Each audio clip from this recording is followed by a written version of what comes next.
the grim financial realities of pro tennis, and the enormous role of parental support.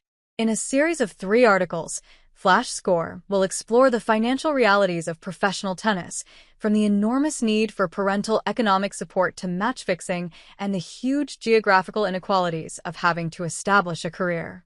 In this piece, we focus on young players' need for parents to support them financially if they pursue a professional tennis career.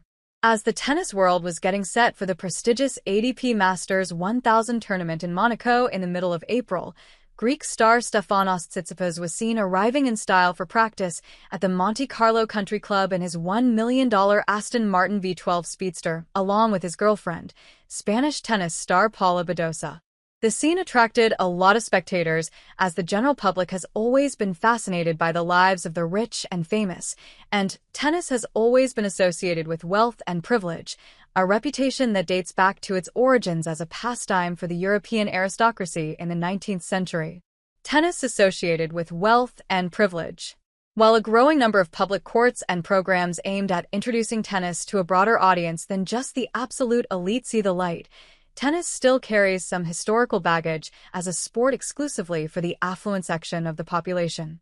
The likes of Roger Federer, Serena Williams, Caroline Wozniacki, and Novak Djokovic have reaped enormous benefits from the game, with millions stashed away in their bank accounts. The wealth of the world's leading tennis stars is staggering, and they will all be hoping for a share of the record-breaking £50 million prize pot, with £2.7 million reserved for each of the male and female champions when Wimbledon opens its gates at the end of June. But those privileges are a million miles away for tennis youngsters trying to get ahead at the bottom of the food chain. While most people associate tennis with a jet-set lifestyle, champagne, and fashionable parties at exclusive locations, the financial realities of trying to build a career as a young talent distort that image. Massive financial burden on parents. Coaching, training, and travel are all very expensive in the budget of up-and-coming youngsters trying to make a career for themselves on the ATP or WTA Tour. If you add that to small payouts at lower-level events and a lack of sponsorship opportunities, it produces a persistent financial strain. What's more, as many children from the age of 10 or 11 years of age have to travel extensively to continue their development and improve their rankings, it puts a massive economic burden on their parents to financially support the high ambitions of their children. Flash Score spoke to Jesper Bach, the father of Elmer Mahler, a 21-year-old talented Danish youngster who, over 10 tedious years, has climbed his way up the rankings and is now approaching the top 100 in the world, currently ranked 111. Jesper confirmed that parents are under significant financial pressure to provide the foundation for their children to pursue a tennis career on the ATP Tour. Elmer's expenses cost me all the money I had in the bank. The demand for parental involvement in tennis is really, really big. If you live in Denmark, you have to look abroad relatively early to improve, in contrast to other sports, says Jesper Bach. So, in Elmer's case, he has been traveling and playing abroad since he was 11 years old. This means that at the weekend you can't just drive 50 kilometers to a tournament, but have to fly around Europe.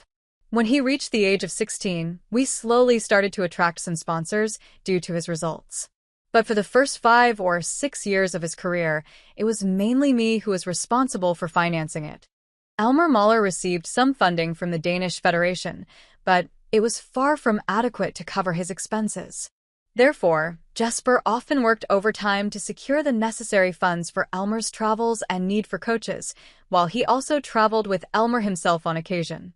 Today, he says that it cost him all the money he had in the bank, but it was worth every penny. My bank advisor thought I was out of my mind. I can't give you a total of how much money I spent, but I spent all the money I had, and I had a bank advisor who thought I was out of my mind. I walked around in the same clothes for years, and I went downstairs and turned off the oil heater when Elmer was not in the house. But the only thing I regret, really, was that I didn't have more money to spend because there were a number of people who helped to make the setup around Elmer more professional, and I could only reward them by saying thank you. Former WTA player Katerina Teruzzi, who today works as a media tennis reporter for Flash Score, says that adolescents just can't pursue an international tennis career without massive financial aid from their parents. It starts at a very young age, where you have to arrange private tennis lessons with a coach.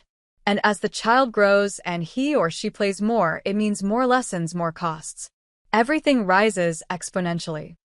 Later on, the player starts to play domestic tournaments and, after a while, international tournaments. When you reach a certain level, the costs might be shared with the club and the tennis association. But as the player gets better, he or she becomes increasingly dependent on parents to provide the setup and the financial help to further her career.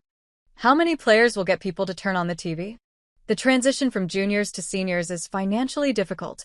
Without the ranking, you can't really choose tournaments. You have to play where you get in.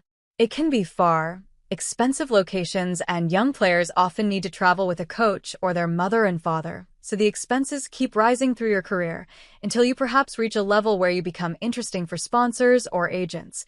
Continues Teruzzi. Novak Djokovic has helped start the Professional Tennis Players Association, PTPA, in part to help address financial disparities and inequities in the sport. Some players have suggested a change in the distribution of prize money, which currently favors a very small privileged elite, while a base salary has been floated as a possible solution for players further down the rankings, which could lessen the desperate need for parental financial support. Despite having been forced to transfer every penny of his earnings into his son's tennis career, Jesper Bach is, however, not certain that any of those proposals are the right way to go. It is correct that when you are further down the system, you fight tooth and nail to survive, to finance, to pay for hotels, flights, coaching, and other things. But it provides you with a humility towards the system. In the end, it's TV that pays the bill, and how many tennis players are there who'll get people to turn on the TV?